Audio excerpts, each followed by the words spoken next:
guys. Hi guys. Hi guys, welcome back to this channel. If you are new here, you're so welcome. If you are an oldie and a subscriber, thank you very much for always rocking with me. So today, I know you guys have seen from the title, I'm about to give you a story time of how I almost got to JKIA, how my life almost moved from 100 to 0. Anyway, if you're new here, you are so welcome. Did I say that already? Yeah. And please watch this video till the end. And if you haven't watched any of my other videos, this video will make more sense if you watch my other videos, if you watch my journey and from when I came here and to where I am at now. And yeah, so I just wanted to give you guys like a key story. Like this was, I think, Christmas, New Year's of 2020, 2021. And man, I went through it. Like, it was the worst Christmas and the worst New Year's. Like, I was just going through it the whole of that holiday. And let me tell you, my life flashed before my eyes. I was just like, I'm going back. I'm going back. Anyway, straight to the story. On this fateful day, I was leaving work and I was working at the factory.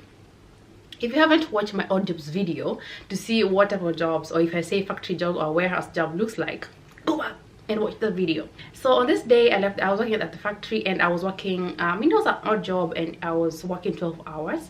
It was a 12-hour shift. So I had worked, it was a Saturday. I had worked from Sunday all the way to Saturday, 12 hours every day. I was tired. Mentally, emotionally, physically, I was really just exhausted. I was just going through it at the time. At the time I was trying to save a lot of money. I was trying to, you know, life was just biting me in the butt. Life had me by my neck. So I leave work on that day, on that Saturday, and I was like, you know what, I can't go and stand in the kitchen to cook. God forbid. So I decided, instead of I wanted to order, but like, I don't, you know, what I wanted is not on Uber Eats or DoorDash. So I was like, let me just drive to this place from work, like directly. So because me, once I get home, once I leave work, get home, once I just get home and lay on my bed, it's over. I will not eat. I will just go shower and just sleep. Like, I will sleep for dinner. So I was like, you know what, instead of going home, because I know myself, let me just go straight to get suya. I wanted suya on that day. And suya is only found in one place. It's a Nigerian, like a kiosk, like a grocery store. So I was like, let me just go there first, get my food, and then go home, eat, and then sleep as early as I can. It was winter, and during winter, like darkness comes on so early. Let's say like to 4:50, 5 o'clock, it's already dark. By 6 p, it's pitch black. So I left work at 6 p.m. and it's really dark outside. And I don't know what happened on that day. I forgot to put switch on my car lights, and I was just driving. And I drove from work up to that place, which is quite a distance, like maybe it's 15 minutes. It's a good distance.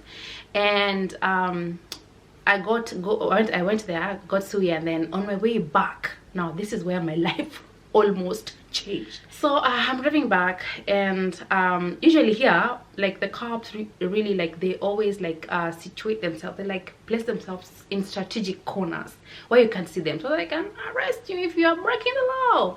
So when I'm driving and I didn't see the cops, I didn't even know, I wasn't aware. Like, I'm going through it. I'm in my head, I'm like, fuck, I just want to go back home. I want to just go and eat and sleep. Like, I'm emotionally, I'm just sensitive on that day. On my way back, halfway home, mark that word, halfway home, the cops like flash their lights. So usually here, before they arrest you, or like before they come after you, they will flash the lights behind you.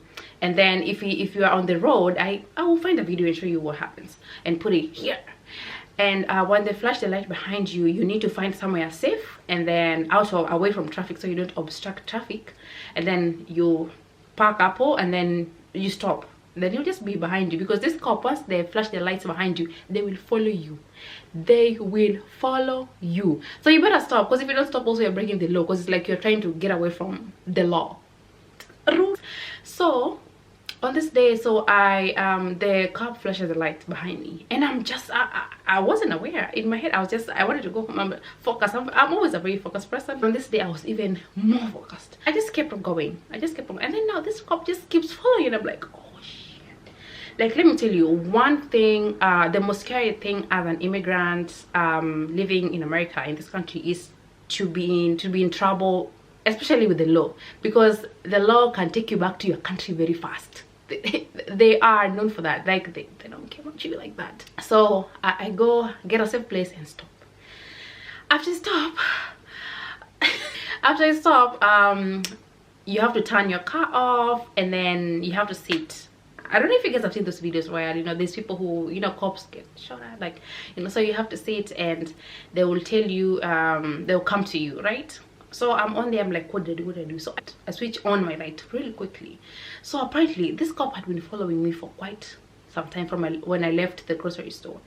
And me in my head, I'm just like, huh?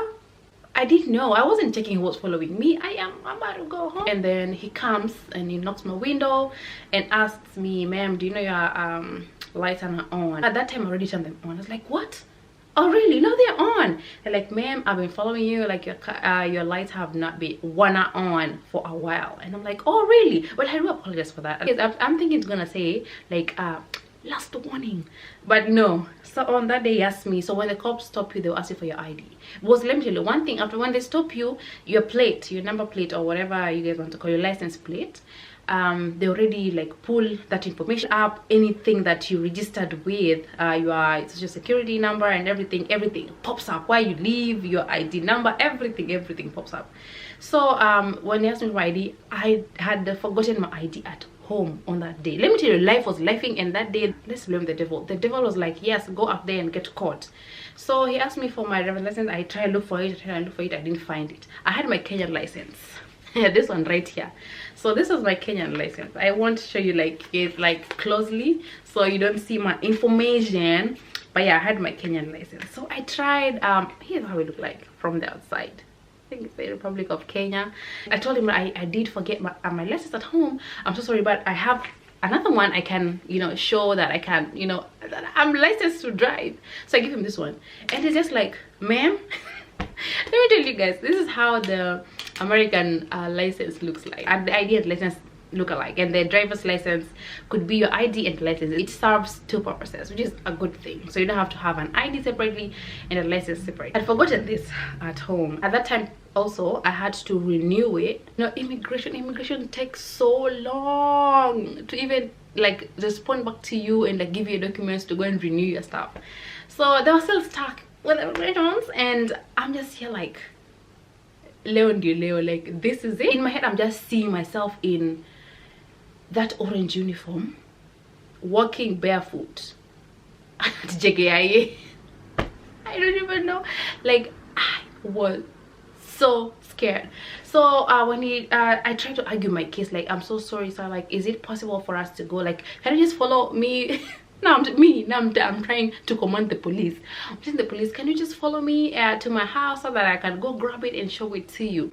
And at that time I didn't even have the picture. Sometimes they'll let you show the picture, which, I mean, it depends on what case it is. I mean, to go inside the club, yes. For driving without it, it's a felony, it's a crime. I was a criminal at the time. He goes back to his car and then brings me like we call them tickets, nikama receipts, like long ones like this. I kept the tickets for a while just to like remember that time, but then I decided to trash them. So it brings me like a lot of tickets for all the things or all the laws I had broken, for not turning on my lights, for not having my driver's license with me at the time, for apparently not renewing it on time. So I had like 8 tickets. So 8 tickets, that basically means like each one says what rule or what law you have broken, and each one of them has like if you go to court, you have to go to court, and then like you are asked to pay a fine. So imagine I had 8 of them. 8 of them, each one of them has a price to them, right? So so he told me, well, I think 2 of them were warnings and then 6 of them were like actual tickets where I had to pay fines. So I asked him, like, I'm so sorry, I'm trying to plead. Now in my head, that's my Kenyanism. So I'm trying to argue with him, I'm trying to plead with him, like, please, I'm so sorry, so like, could you just forgive me this one time? I promise you, like, I've just been going through it. I'm trying to play victim at this point because, oh, let me tell you, I stand to lose everything in my life if I ever got to jail. So I'm trying to tell him, like, please sir, like, just forgive me this one time. Is it possible to just follow me behind my car, and then once you get home I can go and grab it for you? I mean, a cop cannot do that because he can follow you to your house and then you go and kill him. I mean, it was like, did I think that one is stupid? So I keep pleading with him. I was like, please, please. When he's trying to go, I'm like, please sir, please. Then he just looked at me and told me, ma'am, do you know she'll be taking you to jail right now? I was like, hold up. I said, thank you sir, thank you sir. Nikachukua ID yangu ya Kenya. Thank you sir, thank you sir. Thank you sir, I appreciate your time. Thank you, officer. And then he went and then he gave me my ticket, and then he said, well, you'd have to appear in court. So he said, me see you in court. I was like, oh my god sir, is there a way I could just pay for these tickets and just know how to go to court? Because I was like, man, nishafika court na JKIA were like this close. I was like, I didn't want to do, you know, be in trouble, because once you get to court your information is over there that you are an offender, and I didn't want to do that. Now I was dead.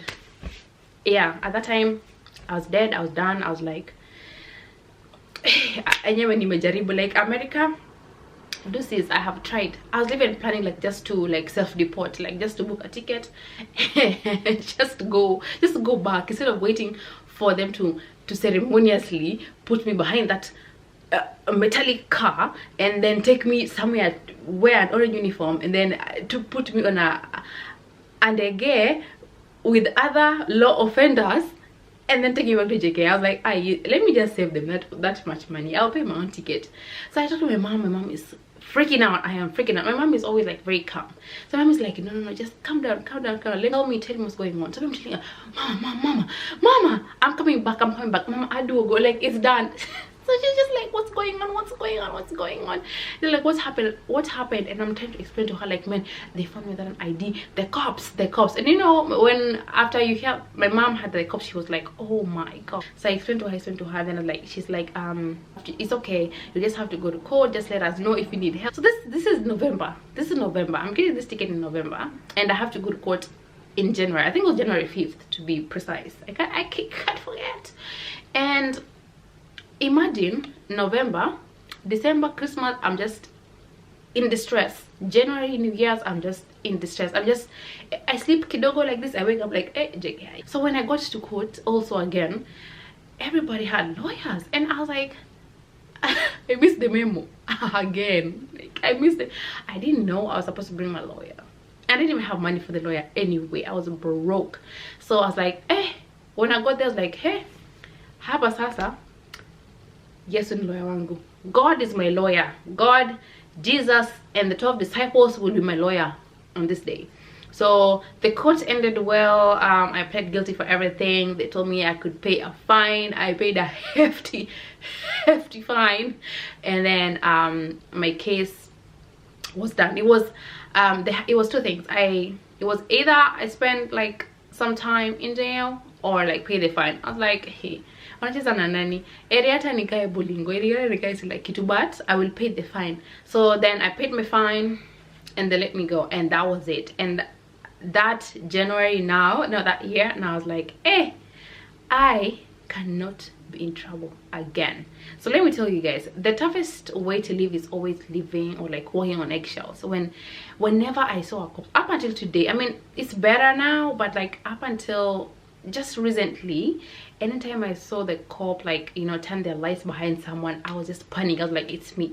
That is the end of my story, and I hope you guys learned something, that laws are really tight here, are to be followed, because in Kenya I would have just paid that person corrupted, I mean, sorry, maybe, and you know, paid some money, and then they would have just let me go, right? At that moment, like, man, I was just missing Kenya so much, because in my head I was like, this case would have not have like escalated to court. Like, I would have just salimia tumeheshimiwa with some for some coin, and then they just let me go, and then told me like, next time what's for you for 10, and then I would just go. But that was a very painful part of my life, to be honest. Like, now I think I'm over it, and the Lord has been very, very good to me, to us, and now I'm free. I can do anything I want to do, whatever, whichever. I mean, not break laws though, not break no laws, but God is good. That's all I have to say. Thank you guys for watching this video. If you watch this video till here, you're the real OG, and I love you dearly. And I hope that you got one or two things how things go down here. My purpose for these videos are always just to share what happens here, like some of the things that people may not know. I live in Kenya, wanting to move here, wanted to know, and I hope you found something in this video. I will see you on my next video. I love you, and there's nothing you can do about it. Till my next video, bye.